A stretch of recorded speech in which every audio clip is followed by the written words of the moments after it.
Okay, so here's what you can do with people that are still not quite strong enough to do chin-ups. I could have her do negatives, or I could also have her on it. Do a flexed arm hang here, please. I could also have men and women with your, and slowly bring your chin above the bar and hold. So they can hold for time. Time static contraction yielding isometric. It's called a flexed arm hang. That's one way, okay? And rest, thank you. The other way would be, they start at the bottom, and they use the legs as a partially weight. So look, I'm not like lifting. My legs are out in front of me. So I'm not really lifting the legs, but my legs are just maybe helping me a little. And now I'm using a small portion of my body weight. And that's still hard. By the way, I do that in hotels sometimes, or when I'm training, when I'm traveling, and I can't find a chin up. Believe me, that's really hard. It's still hard. So for you guys that are not real good at chins, do this. And you're just pushing off your heel. And then you keep those lats tight. When you get to the top, you lift your chest, hold and squeeze, and then very slowly come. Believe me, you'll hit momentary muscular failure. Remember, the goal is to reach momentary muscular failure. Can you try that just 1 or 2 reps, just to see how you're doing? It's not easy. It's kind of shocking, actually. And another little tip that I've done with my female clients, I actually hold their hands. I literally reinforce. Yeah, go ahead. Nice and slow. Bring your chin over. And then back down. Nice and slow. And try to keep your body as vertical as you can. That's it. Let your arms almost go straight. Good. And pull. Nice job, man. Beautiful, beautiful, beautiful. And back. Okay, that's good. Okay, so that's a nice one for you. I've trained many women and men that were just either beginners or maybe they're just too heavy. Their strength to weight ratio isn't enough.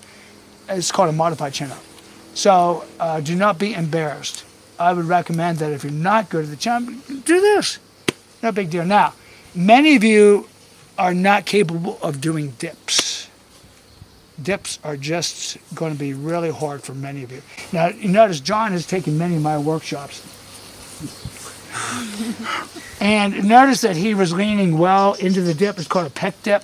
You do not try to keep upright. You'll destroy your shoulders. If you have shoulder issues, I would recommend just doing standard push-ups. Standard push-ups. Michael. In the push-up position. It starts in the ground. Start in the ground. Start in the ground. Yeah. Okay, this is where you start, and then you start the clock. So as soon as he brings himself up, very slow again. It starts coming up, about 4 seconds up. 1, 2, 3, 4.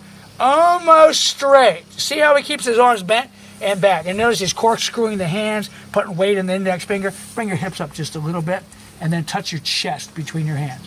Don't let your belly touch. Barely stop it. Barely start it, and come on back up.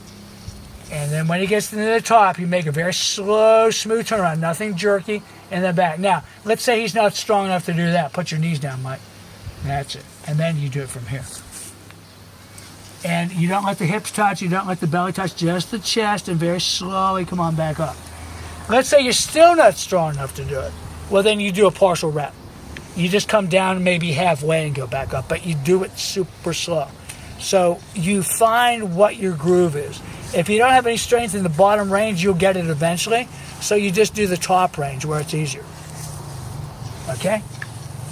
Now, there's a tendency, as your muscles begin to fail, for you to panic. It's called the mammalian panic reflex. The mammalian panic reflex, it's kind of like when you hold an animal down, maybe to give it a pill. Like I used to keep cats, and sometimes I had to give it medication. And man, they would struggle and fight like crazy because they panic. It's like in jiu-jitsu, sometimes some people freak out. And people do the same thing when they're training. Because the stress is so great, they just start to freak out. And you're going to have a lot of trouble maintaining your breathing. You're going to want to, don't do it. Just quit. Just stop. If you get to the point where you can't stop from and grinding and all this stuff, then you should just stop. You're doing more harm than good.